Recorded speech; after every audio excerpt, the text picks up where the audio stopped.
Hey, Bills Mafia. We know there's only one topic every day. All Bills, all the time. And now Matt Beauvais and Sal Capaccio are going really deep, talking Bills all year long, because it's always game day in Buffalo. All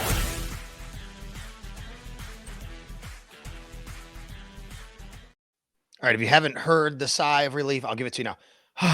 It's finally Friday here, right? I mean, like, we've done this all week. We've just been talking about this game from every angle. It's been super toxic between Ravens fans and Bills fans. I'm done with it. Just want to get to the game on Sunday. So welcome into It's Always Game Day in Buffalo. One final tune-up before we get to the AFC Divisional Round between the Buffalo Bills and the Baltimore Ravens. And here to join me on It's Always Game Day in Buffalo is Reeta Hubbard. Reeta Hubbard, from Odyssey 105.7 The Fan in Baltimore. Reeta, it's Sal Capaccio here. My co-host, Matt Beauvais, couldn't make it today, but glad to talk with you. Thank you so much for having me. And real quick, I just want to say we should be banding together against the Kansas City Chiefs in a time like this. Okay, that's right. They're the real culprits of this whole thing. We're just battling against each other, and ultimately they're the ones that we should be fighting to get to. Yeah, no doubt about it. Like they're the big bad villain sitting out there, and you're fighting to see who can take on the big bad villain. In the meantime, like, you got these two amazing organizations that just haven't been able to get past that hump. And as I alluded to a little while ago, I just think it's been so toxic between Ravens fans and Bills fans. It really goes back to kind of Josh versus Lamar for the MVP all year, right? I mean, that's really what this comes down to. And then you get into this game, and it's been going back and forth. And I've said, Reed, I've said on this show, I've said on the radio, which is, I think we should all just appreciate how great these guys are.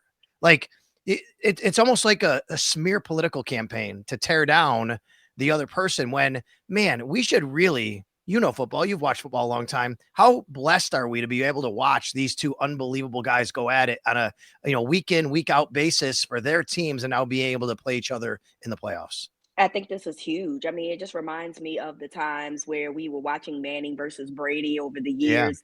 Yeah. And I do think that we should just enjoy what we're getting from both of these guys. They do some similar things, but they're different at the same time.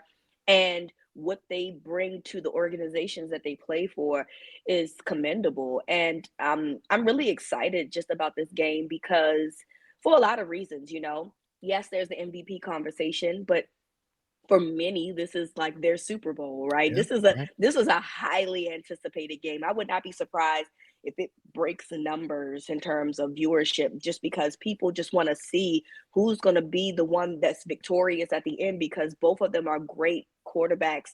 Both of them are great players, and they mean a lot to the National Football League. So I'm with you. I'm over talking about X's and O's, this, that, and the third. I'm ready for Sunday to get here so we can get down to it and see who finally, wins this one. Yeah. And I mean, obviously the NFL on its showcase weekend, the divisional round is always its, biggest weekend of the year. And they put this game on its showcase game on its showcase weekend. And there's a reason for that. I do want to ask you about, Lamar and his career arc, kind of, so to speak, in Baltimore. I've always said here that given the questions about Josh coming out and the polarization of him, just like Lamar when he came out of college, I always said if Josh went to maybe the Jets, he wouldn't be Josh Allen today, but he went to the right spot. He got developed properly, and that's why you see what he is today.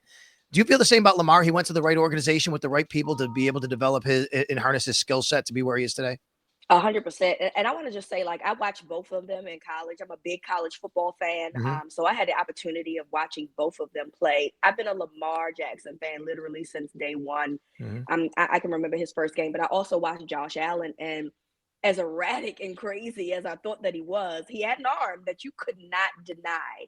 Mm-hmm. And, I always said if he could get developed by somebody, he was going to be great. And I understand the logic of getting a guy like that who has all the intangibles, all the physical tools, and saying, I can make this guy be great. And that's absolutely, what was done. I think Dabble was his quarterback coach for a while, and he did a great job of that. With Lamar, he came from a pro-style offense, but I think media allowed people to believe that he was only great as a runner because Mm-hmm. when you watched highlights a lot of times, he was running the football as opposed to throwing the football. And it just was a narrative that kind of got pushed that just wasn't true. Now, there were some things that Lamar needed to work on. He wasn't a great thrower outside the numbers. There were, his deep ball could have used some work. And he's always been a guy, if you watched his career and you look at his numbers, he's always trended up. And I think that that's just because he's a guy that's been a perfectionist of sorts, maybe a hard worker, and it just wants to get better and better every year. So what we're seeing is a great masterwork of both of these guys' ability physically and who they are, as players, but also being in the right positions and having the right coaching staffs help them along the way become the players that they are now. And I do think that that's important because the Jets would not have probably had Josh Allen look this way. Sam Darnold is a great example of, even though the last couple of weeks for him have been rough, but he goes to Minnesota and, essentially competes for a number one seed at the last game of the season. So, yeah, he's where he's supposed to be. I mean, you could look at I use the Jets as a punchline here, right? Because they're the team that you could use the Browns maybe, right? What they've gone through at quarterback, but look at Geno Smith too. He was a Jet, right? He goes out to Seattle, and that's true. So I remember that press conference John Harbaugh said to kind of really clap back at people like Bill Polian and others who suggested that Lamar should change position. And right away, his first year, his rookie year, he goes out there, he has a really good game. Cincinnati's his first start, and he says he's a quarterback. Like, how many times do we have to tell you guys that? Like, he's a quarterback. He does all these things. I love it. Like, I love that you brought up a great point. I think one of the most underrated parts about both these athletes is how coachable they are. I'm going to get in the lab and work on what I need to work on to get better. Absolutely. And I think that that's the important thing, right? When you see guys like Mike Vick, who we knew had this generational talent, but later on he told us, I didn't really look at a lot of film. I really didn't do a lot of studying. And he did it when he went to Philly with Andy Reid. But how much greatness did we miss out on in Atlanta, Mike Vick, simply because he solely relied on his God-given talent? And I think that it's important to understand that while you have these natural capabilities, it sometimes requires more to be great. Tom Brady is a great example of that, where, when you looked at him physically, you didn't think that he commanded a whole lot of things, but mentally he was super smart, and it allowed him to become the guy that we know him to be today. And so if you can add talent with intellectuals, which I think both of these guys have been able to do, this is why we're having the conversation about who's the MVP of the league, because they've had fantastic seasons and they've uplifted their teams to get to the point where they are today. Reeta Hubbard, 105.7 The Fan in Baltimore. All right. We got a final injury update from Sean McDermott a little before I talk with you. He does my radio program on Friday mornings, and he said Ray Davis is really the only question mark. He's still in concussion protocol. I think it's trending towards him possibly playing, but overall, the Bills are very, very, very healthy compared to what most teams are and what they have been at this point in the season. It also appears the Ravens are, outside of course, their Pro Bowl wide receiver, Zay Flowers. So what's the latest update on Zay Flowers? And if he can't go on Sunday, which is appearing to be more likely that he won't be able to go, how does that change their offense? Yeah, so he didn't practice again for the third day in a row. And obviously we know that the third practice is the one that kind of dictates what happens. I would not be surprised, though, if they still tried to see if he could, because allegedly he was doing some practices on the field. He just didn't practice with the team. Okay. So I could see them potentially trying to make this a game time decision. But I have already come to the conclusion that Zay is probably not going to play, which does bode, an issue in terms of what the Ravens would like to do against this Buffalo defense from a passing perspective. But I've always been, the person that says, look, next man up, you know what I mean? And it just is what it is. Rashad Bateman has had a great season, and I completely expect the Bills to potentially shade him or, just trying to zone him out and bracket him, because he'd be the threat from the receiver position. And his rapport with Lamar has really grown. Yes, it's gotten really great. The Bills obviously have some good linebackers that know how to cover, so that bodes an issue for Isaiah Likely as well as Mark Andrews. So what do? You just got to stick with what you know best. You got to run the football. You got to run your zone reads. That is what you do best. And then it opens up everything else. So, while Zay not playing does bode an issue in terms of what they can do from a passing perspective due to the linebackers and how good that they are in coverage, I think you just got to go with what your game plan has been thus far. And that is being the team that you can be, which is running the football and allowing everything else to progress as you go along. So I say that all to say, if somehow Nelson Aguilar has a great day, sure, I don't know. That's a guy that's hurt the Bills in the past too. He's a professional. He's been around a little while. It's a guy that's hurt the Bills for sure. They have threats outside of Zay Flowers, no doubt. I do wonder if, they go more two tight ends with Likely and Andrews without Zay Flowers, and that puts the Bills in a bit of a bind as well. Obviously, they love to play nickel. So what do you do with Taron Johnson? You keep him on the field. You go third linebacker. I love this chess match, Reeta. Honestly, this is going to be a great chess match between John Harbaugh and his staff and Sean McDermott and his staff. All right, so there's been a lot made about the weather. I'll just give you the latest update we had. And on my radio show a little while ago, we have a local meteorologist who gives us a weather update every Friday. He said we're looking at probably kickoff temperatures around 15 degrees, maybe dipping a little bit below during the game. Wind shouldn't be a factor. Shouldn't be windy. It gets windy in that stadium. It shouldn't be windy, but the wind chill will make it feel like it's about probably under 10 degrees. We've read some stats about Lamar Jackson not playing in any temperatures below 27 degrees at kickoff. I don't know how much it matters. What are they saying about how much it matters? Everybody's going to say, hey, you got to go out and play the game. I get it, but I do think there's a wonderment, I think, about this whole situation. Yeah, so there was a game. They've played some games in the past. Like last year, I believe, for Houston.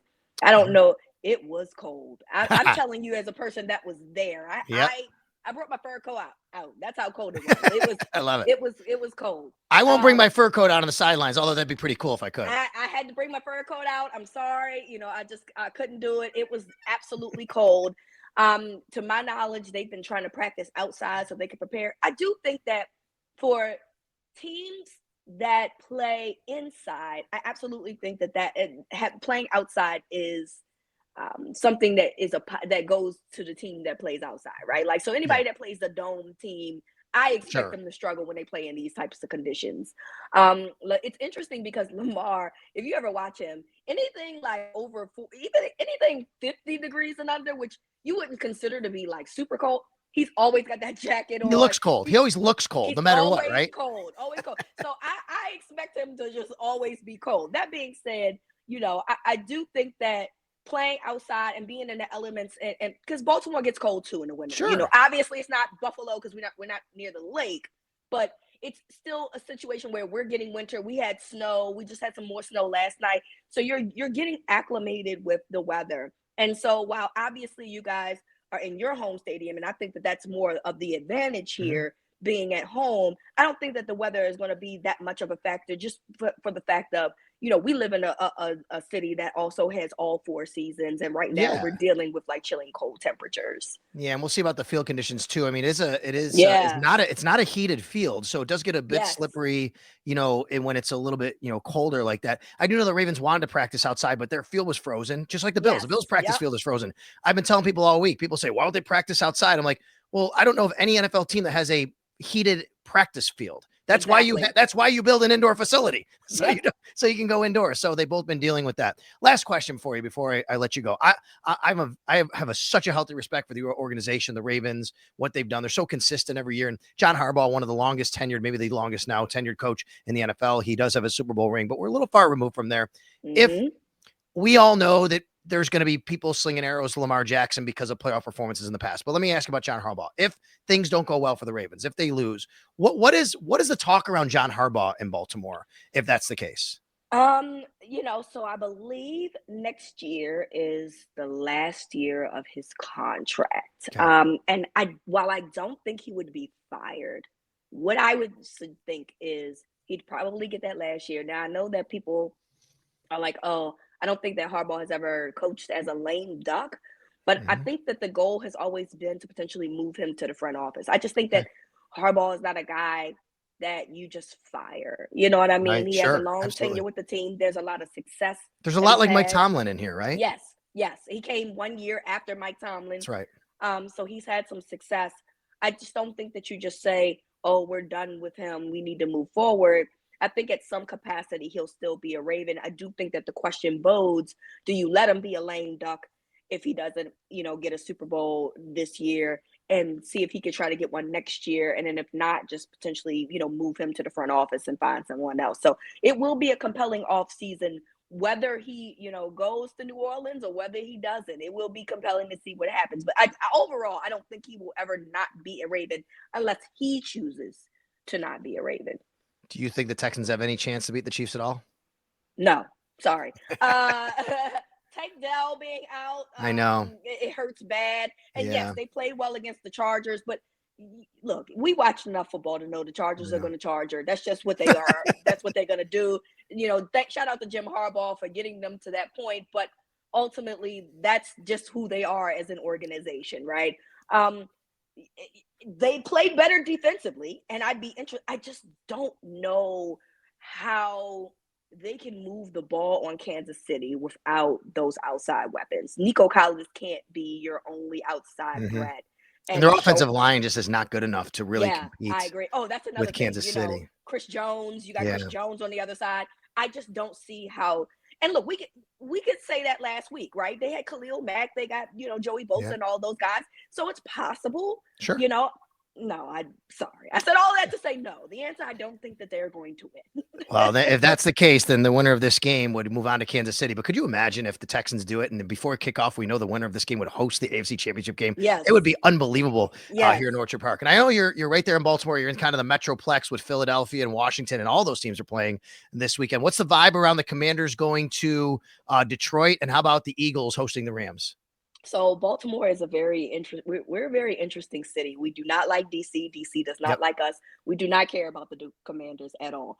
I don't know what they're doing. I could probably give you a better idea of what they got going on in Philly, because Philly is like the big little cousin relationship, as opposed to like Baltimore DC is like the enemy relationship. What I can tell you is that, and shout out to my Commanders fans, friends, shout out, but you all saw it on the Sunday night game where they were chanting MVP at the wild card game. I want you to please enjoy Jaden Daniels. He's going to run away with the offensive player of the year. He absolutely deserved it.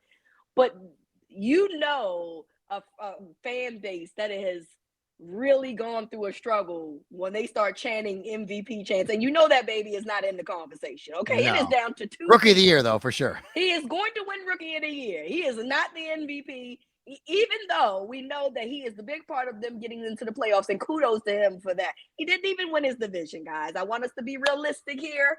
So that tells you what it feels like to be down here. They absolutely believe that they can beat Detroit. I'm not here to tell you anything different, whatever. Philadelphia, I think, though, on the other hand, they're a fan base that, they're very passionate, like, Buffalo, of course. And they should feel confident. They have Saquon Barkley, even though Jalen Hurts has been, he's been consistent. But Saquon is what really runs that show. Sure. He makes that offense go. And they have the best defense in the National Football League. They absolutely should feel confident, as they do. I actually am close to Philly right now. My boyfriend lives in Jersey, in South Jersey. So I have to ride through Philly. It's lit up green everywhere. It is literally, I can't ride past anything at night that's not green. Even the bridge is green and white. So they are passionate. They are ready. And I absolutely think that the Rams are going to give them a run for their money. But overall, I think that they can pull that out as well. Reeta Hubbard, 1057 The Fan in Baltimore. It's going to be a fun weekend, a fun game on Sunday night. No, stressful. It's going to be stressful. Hey, it's only going to be fun when it's over, and it'll be fun. One of us win. Yeah, that's right. I know. And what a dichotomy of the opposite sides, no matter what happens on that side. Reeta, thank you so much for coming on. It's always game day in Buffalo here today. Have a great weekend. Try to not be too stressed, okay? I'm going to do my best. Can't say that it's going to happen, but thank you so much for having me. You got it. Reeta Hubbard.